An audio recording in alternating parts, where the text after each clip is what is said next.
जय मसीह की। आज हम देखेंगे महिला पादरी बन सकती है या नहीं। कुछ लोग गलातियों 3 अध्याय की 28 आयत को लेकर महिलाओं को पादरी बना देते हैं, या कुछ महिलाएं इसको लेकर पादरी बन जाती हैं। इस आयत में ये लिखा है, जो प्रभु में आ जाते हैं उनके लिए है ये है। अब ना कोई यहूदी रहा, ना यूनानी, ना कोई दास, ना कोई स्वतंत्र, ना कोई नर ना नारी, क्योंकि तुम सब मसीह यीशु में एक हो। तो अब ये एक होने के लिए किस में एक होना है? किस में एक होना है? मसीह यीशु में, प्रभु में एक होना है। तो लेकिन यहाँ तो औहदे की यानी कि पोस्ट की बात है। पादरी बनना एक औहदा है, ये मसीह में एक होने से अलग है। तो पादरी बनने के बाद कुछ काम हैं जो पादरी के लिए जरूरी होते हैं। आराधना, प्रार्थना और वचन यानी कि वचन बांटने के अलावा वचन बांटने के अलावा जैसे बपतिस्मा देना, प्रभु भोज देना, दफनाना, चेला बनाना इत्यादि ये शामिल है। पहली बात तो बपतिस्मे की करते हैं कि महिला पादरी बपतिस्मा दे सकती है या नहीं। ये भी अधिकार यानी कि पुरुष को दिया हुआ है। इसमें देखते हैं ये भी अधिकार पुरुष को दिया गया है। ये है यूहन्ना बपतिस्मा दाता, क्योंकि ये कारण है कि यानी कि महिला को यानी कि हर महीने पीरियड आता है, यानी कि महीना आता है। तो ये महिला यानी कि इसको यानी कि नहीं दे सकती, इसको है ना, बपतिस्मा नहीं दे सकती है। इस दशा में यानी कि महिला को बपतिस्मा देने के लिए जल में नहीं उतरना उचित है। बपतिस्मा में तो बपतिस्मे की तो बाद की बात है।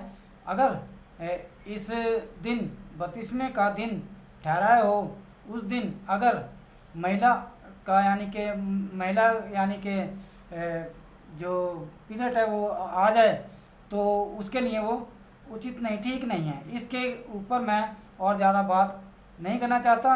अब देखते हैं प्रभु भोज या परम प्रसाद,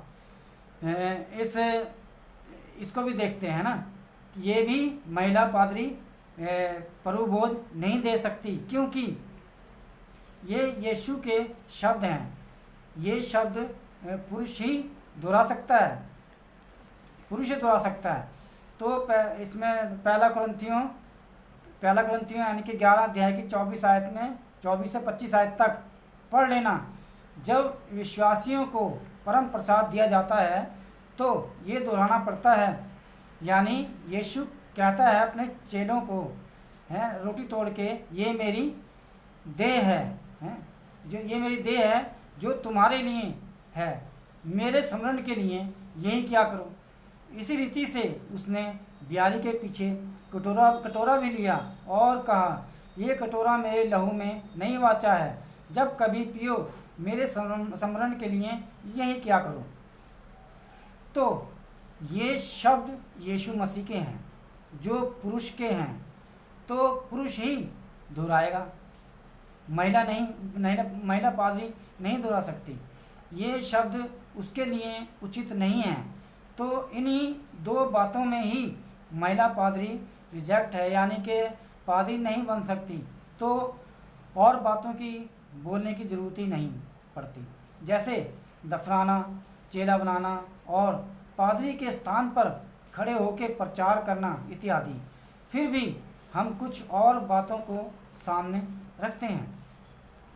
पुराने नियम में भी किसी महिला का याजक पद के लिए मंदिर में यानी कि कहीं भी अभिषेक नहीं किया गया।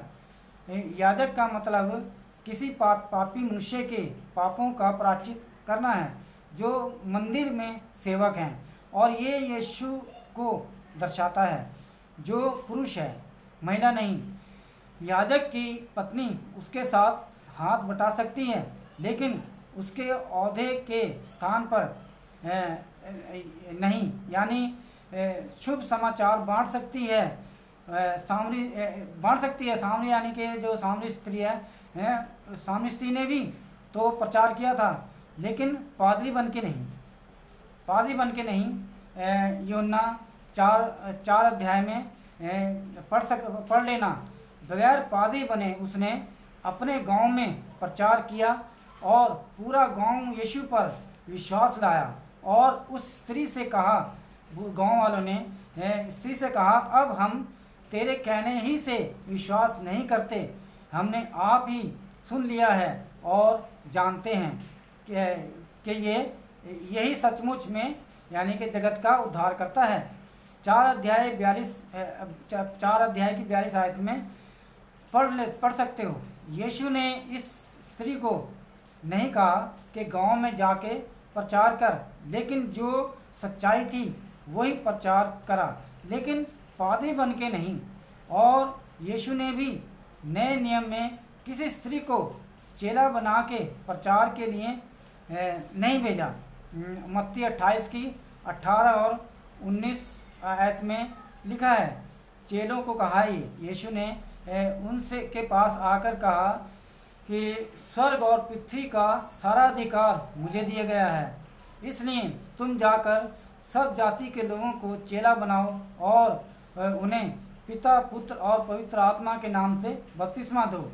तो ये चेला भी नहीं बना सकती, किसी पुरुष को चेला बनाना उचित नहीं, क्योंकि महिला को पुरुष के अधीन रहने को कहा गया है। अगर चेला बन गया तो महिला के अधीन हो जाएगा। 1 कुरिन्थियों 11 अध्याय की 3 आयत में लिखा है, सो मैं चाहता हूँ कि तुम ये जान लो कि हर एक पुरुष का सिर मसीह है और स्त्री का सिर पुरुष है और मसीह का सिर परमेश्वर है। तो इसलिए मसीह में उल्टा नहीं चलना है, इसलिए मसीह में उल्टा नहीं चलना है। नहीं चल सकते तो थोड़ा सा यानी कि और कुछ बताते हैं बाइबल से, ताकि स्पष्ट हो जाए। और ज़्यादा यानी कि 1 कुरिन्थियों 14 अध्याय की 34 आयत में लिखा है, स्त्रियां कलीसिया की सभा में यानी चुप रहें, क्योंकि उन्हें बातें करने की आज्ञा नहीं परंतु अधीन रहने की आज्ञा है, जैसा व्यवस्था में लिखा है। 1 तीमुथियुस 2 की 12 में लिखा हुआ है, इसमें लिखा है, और मैं कहता हूँ कि स्त्री ना उपदेश करे और ना पुरुष पर आज्ञा चलाए, परंतु चुपचाप रहे। 13 आयत में भी देखते हैं, क्योंकि आदम पहले उसके बाद हवा बनाई गई। और 14 आयत में भी लिखा हुआ है, और आदम बहकाया ना गया, स्त्री बहकाने में आकर अपराधिन हुई। तो इसलिए अब आपके सामने सारी बातें रख दी हैं कि महिला पादरी नहीं बन सकती। स्त्री स्वर्ग में तो यानी कि ना पुरुष है ना स्त्री, वहाँ तो सब एक हैं, लेकिन संसार में ही पुरुष को स्त्री दी गई है ना। जबकि पुरुष पहले है, स्त्री बाद में है, लेकिन स्त्री को भी एक ही समान और पुरुष को भी एक ही समान कहाँ रहना है, प्रभु में रहना है। जय मसीह।